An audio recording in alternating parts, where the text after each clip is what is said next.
Vamos estudar agora as inequações do primeiro grau, que nós vamos associá-las a funções do primeiro grau.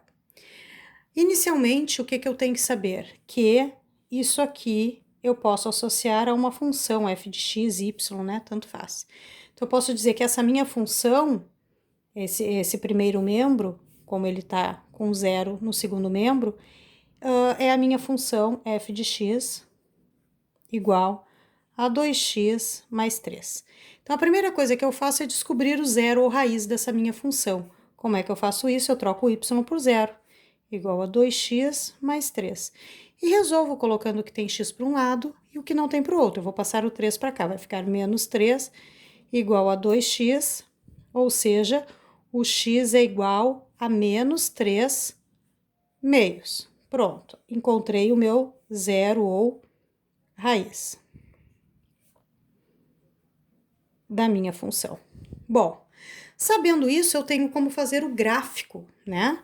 Vamos fazer o gráfico da minha função. Corta no y lá no 3, positivo, e no x no menos 3 meios. Então, digamos que seja, usem régua, algo do tipo.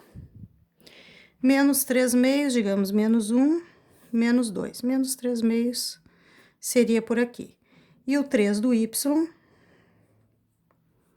digamos que aqui. Posso traçar uma reta, passando por esses dois pontos, crescente porque o y é positivo, aqui, menos 3 meios. Bom, a solução da minha inequação seria dada através do estudo dos sinais. Eu quero onde essa minha função é maior que zero, é positiva. Então, eu tenho aqui uma bolinha aberta, né? Porque bolinha aberta, porque não tem sinal de igual, certo? Então, onde é que ela é positiva? Estudo dos sinais, ó. Antes do zero raiz, está para baixo. Depois do zero raiz é positivo porque o gráfico está acima do eixo x. Eixo x, eixo y. O que eu quero, né? Onde é positivo? Sem o zero.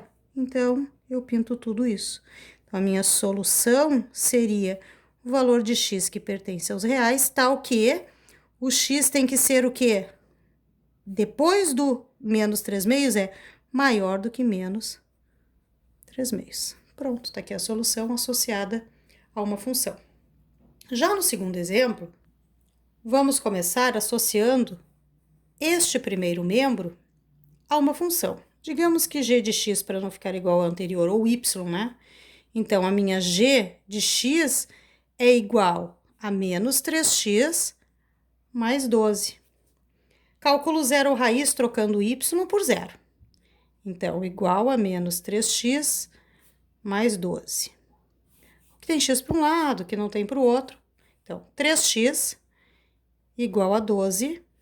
X igual a 12 divididos por 3.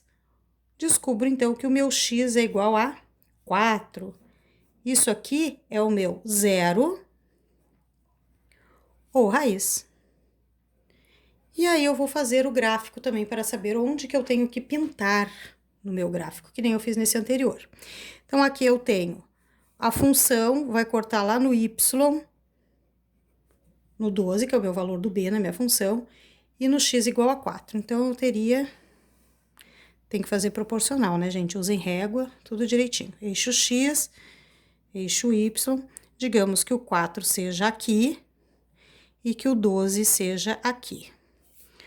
Então, o meu gráfico seria uma reta que passa pelos dois, usem régua.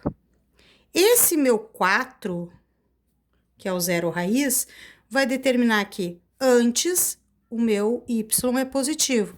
Depois, o meu y é negativo, ó, está abaixo do eixo x, certo?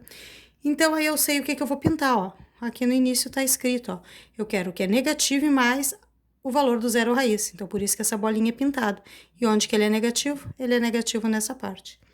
Então, eu tenho aqui que a minha solução seria um valor de x que pertence aos reais, tal que o x tem que ser o quê? Depois do 4 é maior do que o 4.